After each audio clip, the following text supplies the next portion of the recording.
Hey folks, Jimmy here, aka Pal of the Dead. Welcome back to the channel and welcome to the latest issue of Warhammer Age of Sigmar Stormbringer magazine. Now, as per usual with all these videos, if you like them, hit that like button, subscribe to the channel if you haven't already, and of course, drop me a comment down below. I love hearing back from you guys. It goes a massive way to helping out the channel too. Now, this week we're on issue 34 of Stormbringer magazine, and this week is a paint issue. So, it's not super fantastic, but they are both handy paints. So first off, we have Ink by Darkness, which works very well as an edge highlight for items such as like black leather. So if you're doing black leather straps or anything like that, Ink by Darkness can work really well. The other one we get is for shade paint, Norn Oil. Now, Norn Oil is an absolute go-to for pretty much most people who paint Warhammer. It's a nice dark pigment. Obviously it's a shade, so it is very watery. However, this works very nicely over metallics because it sits over recesses, dulls metals down so it looks like they're a bit more worn and not so silvery and bright, and yeah, does wonders. So it's really good to have that as an there. Going into the issue though, first off we are greeted by the Grand Alliance of Death. So the dead do not rest in the mortal realms. Instead, they are drafted into the war for the cosmos in servitude to Nagash, who is the great necromancer and god of death. The Grand Alliance of Death is the enemy of all that lives. If they win, they will remake reality into a cold and silent place of servitude. From shambling zombies, twitching with dark magic, to imperious constructs forged by necrotic artisans, to dynasties of proud and cruel vampires, the servants of death are bound forever to the will of Nagash. They fight to bring a darker order to the realms, where freedom is but a distant dream, and the living are mere livestock. As the forces of death grind across the realms, their armies grow swollen with risen remains of their foes. So, Nagash, obviously the god of death, not the original god of death in Warhammer and Warhammer Fantasy, that was more. The great necromancer though of the old world, reimagined, brought forward, and now a living god within the realm of Shaiish, and yeah, he's pretty badass. So you get a bit more information about Nagash here as well. So Nagash craves a gruesome kind of order where every being in the mortal realms is transformed into an undead thrall, unable to resist his commands. He does have the bone legions of things like the Ossiarch Bone Reapers, who utilise their necromantic artisan skills to reshape harvested bone into new constructs and vicious beasts and weapons and such like. He controls the spectral hosts of the Night Haunt as well, and he also has things like rotten muscle of the good old cannibals of the Flesh Eater courts as well. Not only that, he does command the good old Deadwalker zombies, and has a very nice will and power over the likes of the Soulblight Gravelords. So, a lot to Nagash, and he does have a vast legion under his kind of control. And yeah, really good fun, and I do genuinely love Forces of Death. I like the good old vampires. The vampire range is brilliant. They're an absolute really blast. If you want something that's quite nice and fun and simple to paint, the Night Haunts are really good. In all honesty, Night Haunt, my kind of top tips is not do what I used to do, which is kind of paint them up. I have better ideas for them. You get a load of them, spray paint them white or Wraith Bone if you want to, and then use contrast paint and some drive brushing, zenithal highlights or anything like that, and it can work absolutely wonders. So really good stuff, and they are pretty damn cool as well. And then you got the Ossiarch Bone Reapers, who look nuts. They look really weird skeletal fellas, and yeah, look a bit different.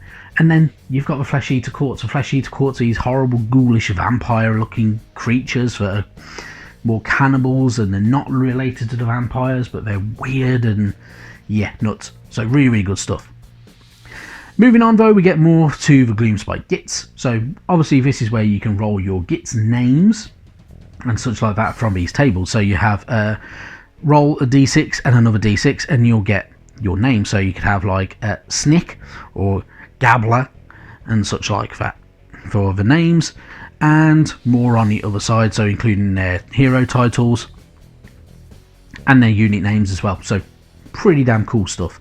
So obviously gives you a bit more options to kind of flesh out your goblins, and yeah, you could have a lot of goblins like I do. I mean, I have now 40 of them because I bought double of the shooters, so I made stabbers and I've got shooters, and then we've got the Gloomspite Gits, we've got all Zarbag's Gits, we'll get Squigs, we get Fanatics at some point soon as well, so we've got a lot to look forward to. So really cool stuff. Then we've got our paint section. Our paint section kind of giving us a bit more of how we can utilise things like Inky by Darkness and Norn Oil. So for instance, Inky by Darkness over the good old Swampcaller Shaman's cowl over his kind of part of his robes looks actually really nice. It looks very well done. So utilising a mixture of that Inky by Darkness browns and blacks for the robes that he's wearing, and yeah, a bit of Norn Oil over the top of it, and it will look absolutely spot on. So really good stuff. And even using Inky by Darkness over things like the feet area of the Griff chargers and such like, and even things like tassels and ropes and different pots and stuff like that as well, can do really good stuff.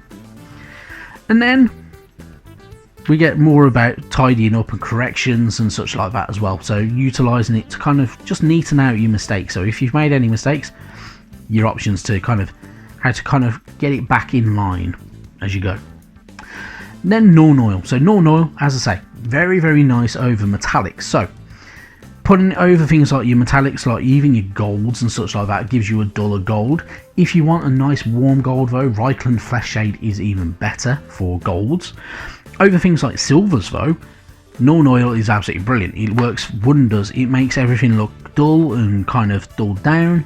You can bring it back with an edge highlight, so if you want to get the blades of the glaives of like the Praetors a little bit sharper, you know, put back over some lead belcher or something like that over the main blade area, and then a nice highlighted edge of Stormhost Silver works wonders. Makes it look really good. Makes it like it's got a nice keen edge as well. So it's really good stuff. Even on things like your good old Crawl Boys, Norn Oil over things like the wood areas and such like that, are things like your Beast Skewered Bolt Boys and stuff like that, or even your Man Skewers bolts and such like that, gives it a nice different dimension. Even utilising a bit of Norn Oil over things like the teeth and the bodies of Squigs can help separate it and helps kind of give it a different look. Makes it look quite nice and changes it just right, so it gives it a bit of a darker, grimier look over everything. So that's how versatile Norn Oil can be. Definitely one of the only paints I ever fully recommend everybody to get. Get yourself some Norn Oil, get yourself some Seraphim Sepia, some Agrax Earthshade.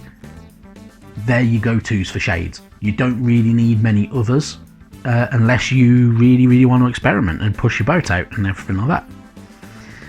But when it's all done, they'll look really good. So actually, they look pretty cool. All apart from Hobgrot. I don't enjoy the Hobgrot being green, personally. That's my opinion on it though. But all the others look spot on, and they look really nice. So really good stuff there. Moving on though, we get even more and more rules, so because we can't go anywhere without rules, so all about monsters and the monstrous rampages and such like that. So you can have monsters that have different abilities, and obviously monsters are a lot bigger, so you have things like the good old Marshcrawler Slogoth there, who is a monster really, and a monstrous size. We will get things like the Stormdrakes at some point. They count as monsters as well, so pretty much every faction does have its own monsters in there, and you get all your rules regarding them, how to utilise your war scrolls as well, which is always very handy, and how to read them and understand everything, and also in things like your abilities, damage tables, keywords, and much more, and even things like the endless spells as well. So endless spells do come in handy in certain cases. Obviously you don't need to utilise them in every game though, so it is your choice. Then we also get the tutorial page for how to utilise monstrous rampages, because obviously monstrous rampages, they do like to charge through, and yeah, do a lot of damage, so really, really good stuff. So a full list of kind of monsters in this kind of that have the monster keyword. You got your Spirited Durfu, which is coming up towards the, well, issue 40 and 41, I think it is. Mancrusher Gargant, the Stormdrake Guard, and Swamp Boss Scumdrake are your main monsters from within this range. So really, really good stuff there. And how to utilise it, everything as well, of course. And then we have our battle. So our battle for this week, we have our Lord Imperatant, Knight Arcanum, Guard of Steel Soul, Xandire's Truth Seekers, 5 Vigilors, and Stormstrike Chariot, going up against the Loom Boss, Swampcaller Shaman with Potgrot, Killer Boss with Stabgrot, 20 Shooters, 3 Manskewer Bolt Boys, 10 Hobgrot Slitters, and another unit of 10 Hobgrot Slitters. And yeah, you have quite a nice battle on your hands. So really, really good stuff. The numbers game is obviously very, very skewed towards the Alliance of Destruction. However, most of these are pretty weak, so they can be kind of whittled down very, very fast. So it's not bad. And you have 3 objectives. So literally facing off against each other, capture the objectives, smash the hell out of each other, have a bit of fun, and away you go. Really, really good stuff. Moving on though to next week. So next week we have our first Sylvaneth unit. We have the Arch Revenant, which is a pretty cool mini in all honesty, and he's a very nice one as well. So really, really good stuff, and I'm looking forward to it because I've never painted any Sylvaneth, and this is a really good place to start. So really cool. And then issue 36, we have a Fungoid Cave Shaman for our good old Gloomspite Gits. Another kind of grot, who is pretty cool. I do quite like this grot, like the Loom Boss, and I like the Fungoid Cave Shaman. They look funky, don't they? So why not? So really, really cool, and definitely enjoyable minis. So really, really good stuff there.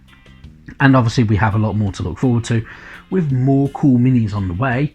Yeah, we've got a lot to look forward to with this magazine. So really, really cool, really good, and I hope you're along for the ride because it should be a good one going forward.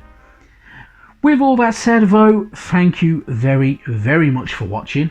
I will catch you sometime soon, and yeah, thank you very much. Bye bye now.